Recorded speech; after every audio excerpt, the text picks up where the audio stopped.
Законот за матична евиденција останува во собраниска процедура. Законскиот текст е поднесен по редовна постапка и кога ќе биде ставен на дневен ред ќе треба да ги помине сите собраниски филтри пред да се најде на гласање пред пратениците, објаснува во телефонски разговор за Алфа еден од предлагачите на измените Маја Морачанин. Таа демантира дека законот бил во скратена постапка. Со оглед на тоа, за предлог законскиот текст, пратениците ќе треба да ја изгласаат неговата потреба да пројде 2 читања во комисија и 2 на пленарна седница, пошто ќе стигне до финално гласање. Предлагачите сметаат дека граѓаните треба да имаат право да се изјаснуваат за родовиот идентитет. Транс луѓето имаат неусогласен родов идентитет со упишаниот пол во матичната евиденција при раѓањето. Од тука постои потреба од усвојување на законски одредби со кои јасно ќе се пропише постапката преку која транс луѓето ќе можат да го остварат правото на правно признавање на родот. Правното признавање на родот е процес во кој поединецот може да ја промени ознаката за пол во матичната евиденција и на тој начин државата да го признае неговиот вистински род.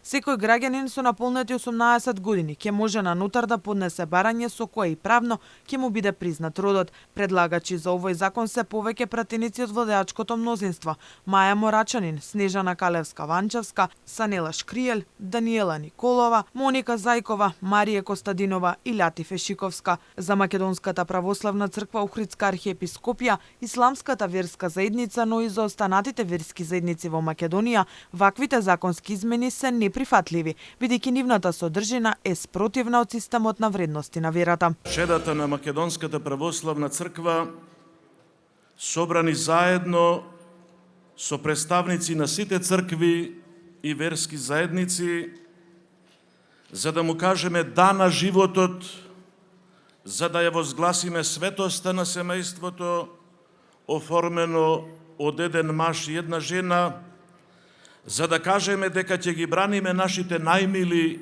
децата, од неприфатливи и наградувачки нови идеологии. Заштитата на семејството и човечкиот ген е основен принцип од кој не можеме да се оградиме, бидејќи тоа е сршта на здравото општество. Историски гледано, во минатот, во моментов и во иднина. ИВ за секогаш ќе застане во одбрана на националните, верски, морални и духовни вредности. Инаку, верските лидери се спротивставија токму поради содржината на овој закон, како и на законот за родова еднаквост, кој беше повлечен од процедура и не стигна да се разгледува на владина седница. По реакциите, власта одлучи за него да има поширока дебата пред да биде пратен во собранието, иако веќе имаше напишана верзија и за него.